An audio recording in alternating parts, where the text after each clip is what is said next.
It's time. It's time to open your eyes. It's time to open your mind. It's time to grow up and face reality. It's time to lock and load because it's MeatTrapper time.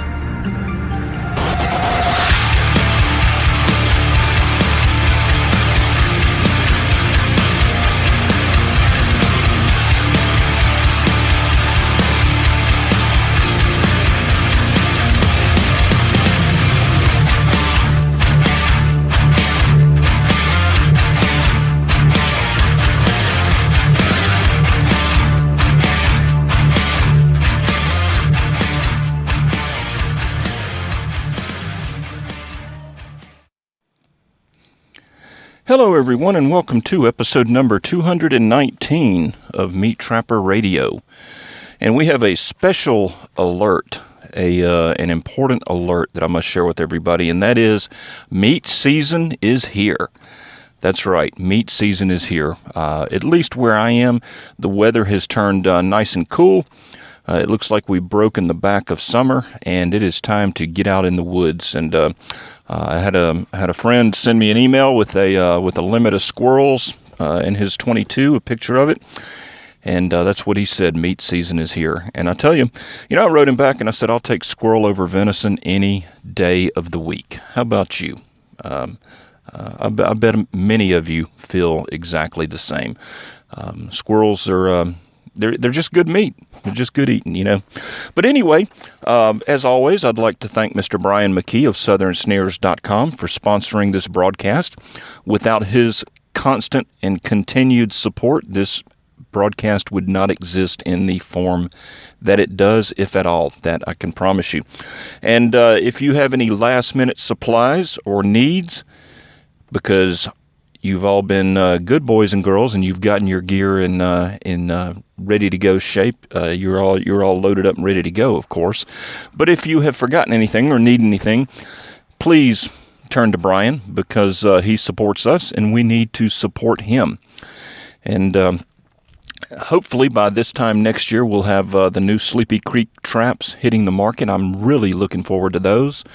And remember, he not only makes the snares at Southern Snares, but he sells Thompson snares as well. And you can get on my website and look at reviews of those all American-made snares. So anyway, we've got a lot to talk about today.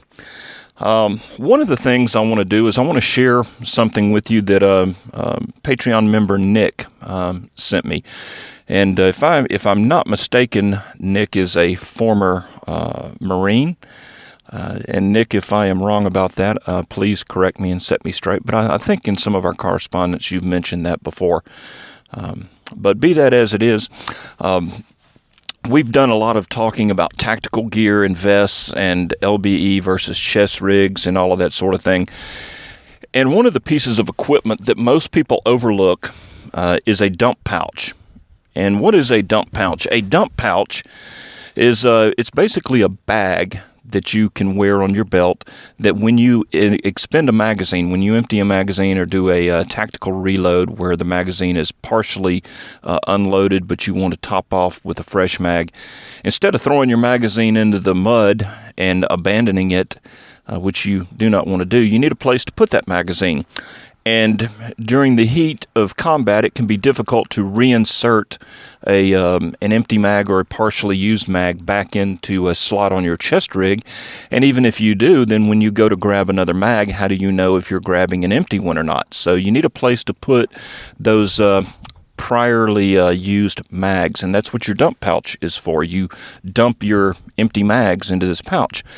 And rather than walk around all day with a big empty pouch swinging from your belt, the way a dump pouch is made is that it's made to fold up and Velcro up like into a wallet type thing. If you think of wearing a wallet on your belt, and then you pull the lid up, and then the pouch is free to unfold. So it's a great way to have this thing on your belt at all times, but it's up and out of the way until you actually need it.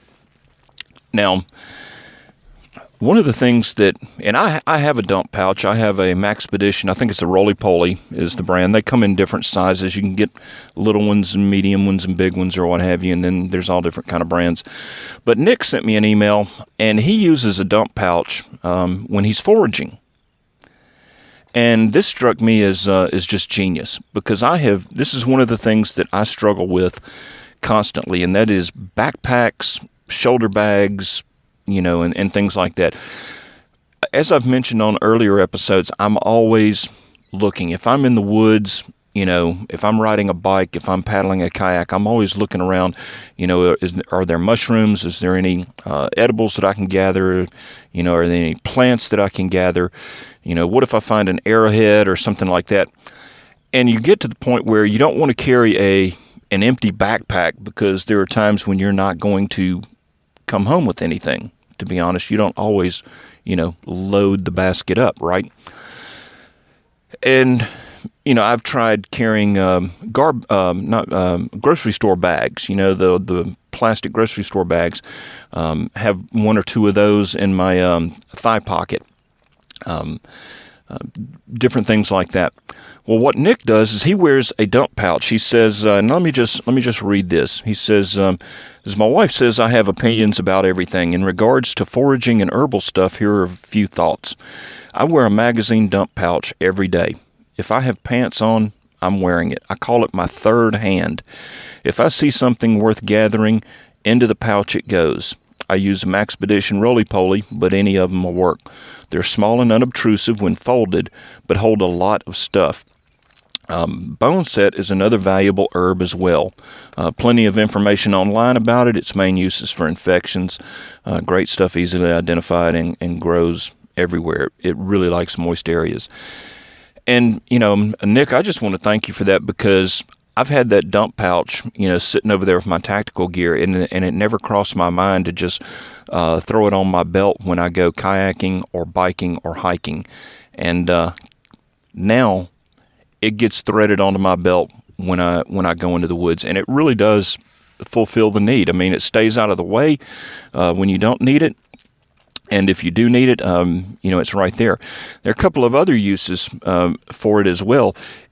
When I'm making, because I was out setting some snares the other day, and when I'm making a snare set, one of the things that you're using is pliers. At least I am. And in the process of making that set, you may need to set the pliers down. And you can set them on the ground and, potentially lose them. Or what if you're standing up? What if you're in the water? And what I found is that dump pouch is a great place, like Nick says, in a third hand. So you can just drop those pliers, and they're right there on the right-hand side of your belt. When you finish doing what you need to do, and you grab the pliers, they're right there. Same way with a flashlight. If you need to set a flashlight down, if you need to set a pistol down, or what have you. So anyway, just give that some thought. Maybe it will solve a problem for you. So great tip there. And he continues on. We've done a lot of talking about pistol calibers and 22s. 44s, 38s, 357s shot out of rifles. We've done episodes on, interchangeable calibers between a rifle and a pistol.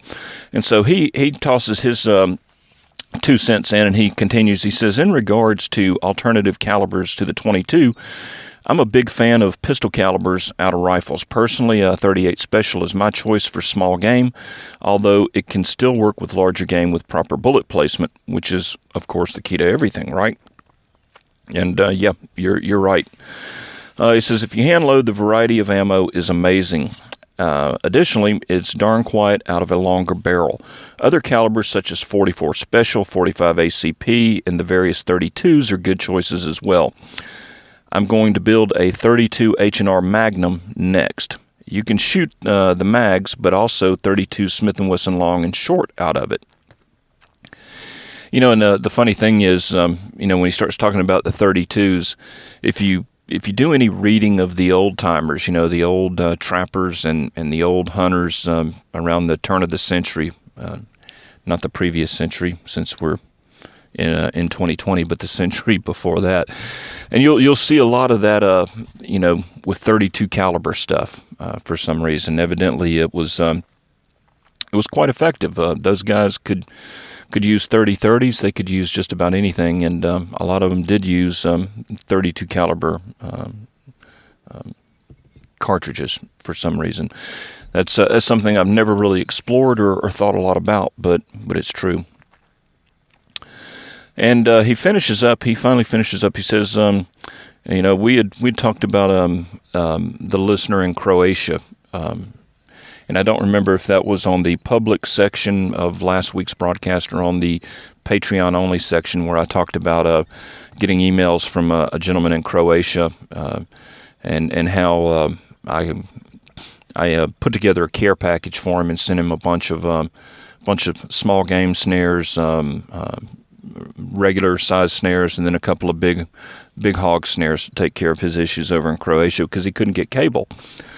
And that's, he was having to make his own locks, he was having to make his own swivels, and he was trying to scrounge cable, and he had 30 feet of cable that he had come up with. So our Patreon members took good care of him. But he continues. He said the Croatian letter was interesting. While I live here in the land of plenty, I'm dirt poor. I'm disabled and live on my disability and VA disability, which I expect to disappear at any time. So I'm constantly thinking and learning about ways I can do things without paying cash money. One last thought on foraging. If you own your own land, gathering the seeds and replanting them where it's convenient for you will make things easier in the future. The Native American tribes did this for thousands of years before the European settlers arrived and started wrecking their work. Yeah, that's true. But that's a good point. With things, and we're going to talk about some of this in a few minutes, with things going the way they are in this country, you can, if you're on a fixed income, if you're on Social Security, if you're on something like that, you need to be thinking, because there is no guarantee. You may think there's a guarantee, but there is no guarantee. And I've talked about it before. If let's say you get $1,000 a month, Social Security or something, if the cost of a loaf of bread goes to $50, yeah, you may get your $1,000 a month, but it might not do you any good. So anyway, I want to thank you, Nick. That was a great email, and I appreciate that. I hope you don't mind me sharing your thoughts, which I don't think you would. So let's talk about let's lead into the economic portion, because I always spend some time talking about economics. I know people find it boring. I know people find it depressing, but it affects each and every one of us unless we're independently wealthy. And there may be some people listening who are independently wealthy and who could give a damn less, but most of us still have to work for a living. And I think the next 90 days, and I was talking to some friends about this, but I think the next 90 days are going to be some of the most critical days in our nation's history. And I think we have no control over the outcome of the events of the next 90 days. The only thing that we can do is we can control how we prepare. We can control where we go, who we interact with, who we engage with, and we can control how we deal with the outcome. And I don't think the outcome is going to be good in any circumstance whatsoever, in any event. It's not going to be good. So what am I talking about?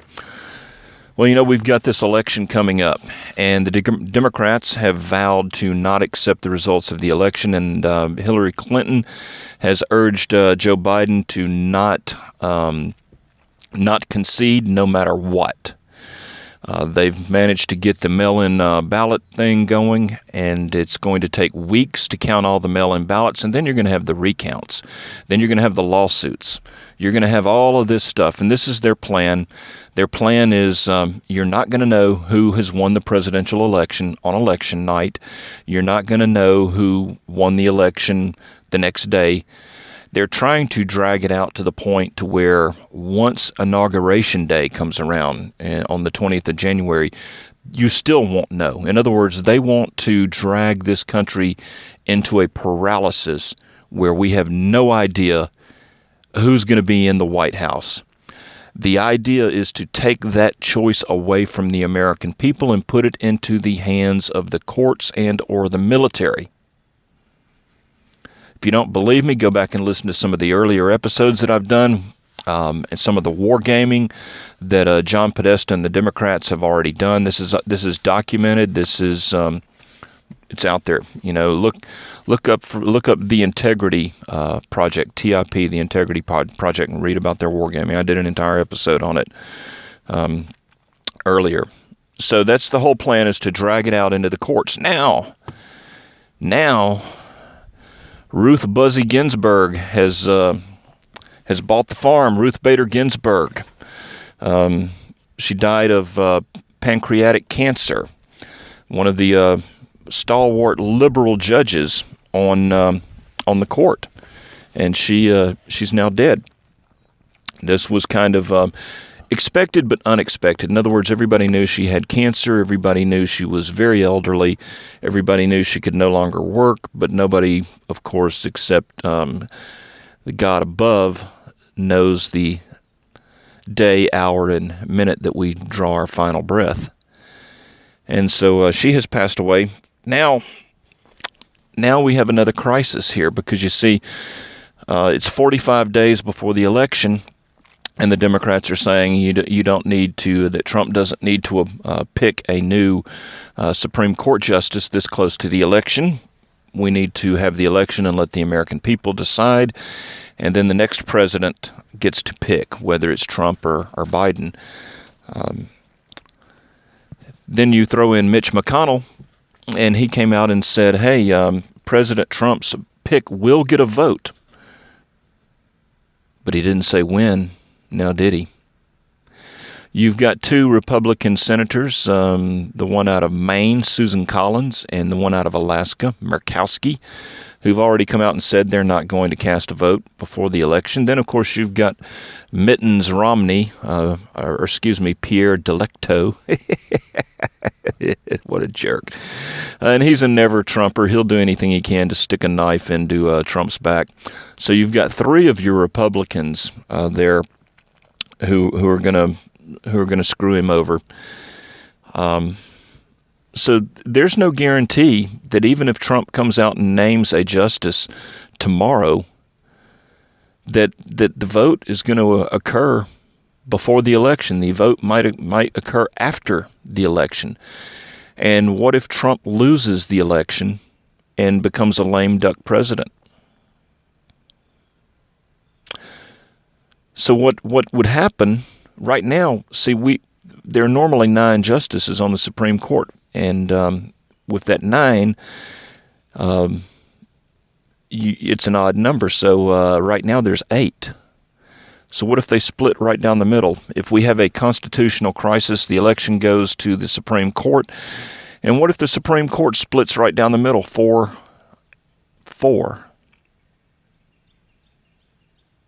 You starting to get the picture?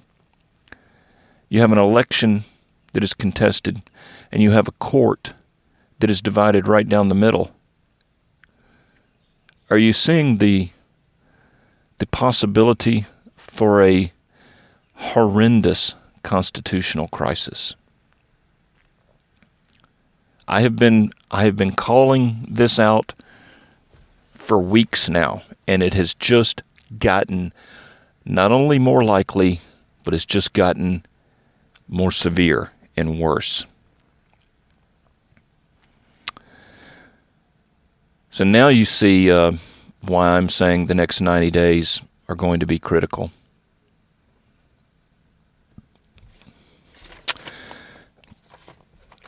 I wish I had a crystal ball, but I don't. May God help us all. Think of the consequences. You could theoretically see a stock market crash because of this. you could see foreign power intervention in the form of surrogate terrorist attacks. It's well known that the Iranians and Hezbollah have sleeper cells all over the United States. The Muslims have sleeper cells everywhere. It would take nothing for them to send the activate word out when we're at each other's throats, and when there's, who would respond if there were a terrorist attack across the nation, a coordinated terrorist attack. You're opening the door for Trump to declare a state of emergency, suspend everything, and lock everything down. It could get ugly. It could get real ugly. You think the trucks are still going to roll? You think the supplies are still going to get to the stores? The gasoline's still going to get to the gas pumps? I mean, it's a nightmare scenario. Hopefully, it won't come to that. But we shall see. Now, a couple of things we're going to talk about on the backside of tonight's show. We're going to talk about some impact weapons. I'm a big fan of impact weapons. I love them. I recently got some brass knuckles in that were hand poured by Muskrat Man. And I'm just going to tell you, people, I've said it before, and I'll say it again, and I'll continue to say it about supporting our local makers, supporting American businesses and craftsmen. You're going to pay a lot more than you are for Chinese crap, but you're going to get a lifetime product. The pair of brass knuckles that Muskrat Man poured for me, you can tell these things were designed by somebody that knows what they're doing. They fit perfectly. They're extremely comfortable. The attention to detail on these knuckles, with the rounded, smoothed edges, everything is rounded and smooth. Everything is radiused. All the curves are radiused. Everything is perfect. And these knuckles, unlike the cheap Chinese crap, these don't have the hollow cutout in the middle. They don't have a T-handle or anything like that that's designed to, quote-unquote, lighten them up, which is really a code word for save on materials. These are full-handled brass knuckles. They come in between 12 and 13 ounces, and they pack a wallop, I can promise you that. And if you've ever thought about owning a pair, just know that there are other options out there than the cheap crap that you can find at a gas station or online or stuff that's sold as a paperweight. It's just joke stuff, and you need to understand how to wear a pair of knuckles. You don't wear them up on the top of your fingers like where you wear a ring, where you wear a wedding band or something. That's a great way to break all of your fingers if you actually hit somebody with them. You wear them on the first knuckle. In other words, if you put your finger on your fingernail and then you go up to that middle knuckle that's in the middle of your finger, that's where you wear those knuckles. And the reason for that is because you want your wrist to be in a straight line with your arm bone, and so you're pushing directly forward. So anyway, I'm going to do an entire episode on impact weapons, and on the backside of tonight's show, I'm going to go in depth with some techniques for using knuckles, as well as using blackjacks and saps. And I was talking to him, and he said, the demand for impact weapons has exploded. Don't bother trying to order any. He's booked until the end of the year. I don't think he's taking any more orders through the end of the year. And it's just another lesson. If you're in business, if you're a craftsman, if you know what you're doing, you do a good job for a fair price, you're going to be busy. It's just that simple. He has no lack for work. And I was talking to him. He said, what I really need is a shop hand. I need somebody I can count on to help me out, but I can't find anybody. He said, the only people that I can trust to do good work are in their 70s. I hear that a lot from people who own businesses. If I can find somebody who's not on drugs and can show up for work, I'd hire them. But good luck with that. We're also going to have some input from Barry. I always love Barry's segments. He is going to review what he's been through with his Ruger Charger and how he's got it set up and what's working for him with Ruger Chargers. And if you know anything about a Ruger Charger, you know it's basically it's a pistol modeled on the 1022 platform. It's got a 10-inch barrel. They make them in a takedown version now, so you can get a Charger takedown. And with the more user-friendly BATF rulings that we've had under President Trump, you can put a pistol brace on it, so you can have basically what is in effect a short-barreled rifle, and it is absolutely 100% legal. So if you combine a takedown Charger with a folding brace, you can pack a hell of a lot of performance in just a few inches of storage space. And then we're going to end the show with my take on why Black Lives Matter and Antifa will eventually spawn death squads in the United States. Private police forces. And I'm going to share some of my experiences in South America and Central America with these organizations and exactly how they work, and I'm going to translate that into our situation in the United States. So if you're a Patreon member, stay tuned. If you're not, I'd like to urge you to consider becoming one. You can go over to patreon.com/MeatTrapper and get signed up. And to all of you that have joined recently, thank you very much. I truly appreciate your support. And welcome to the tribe.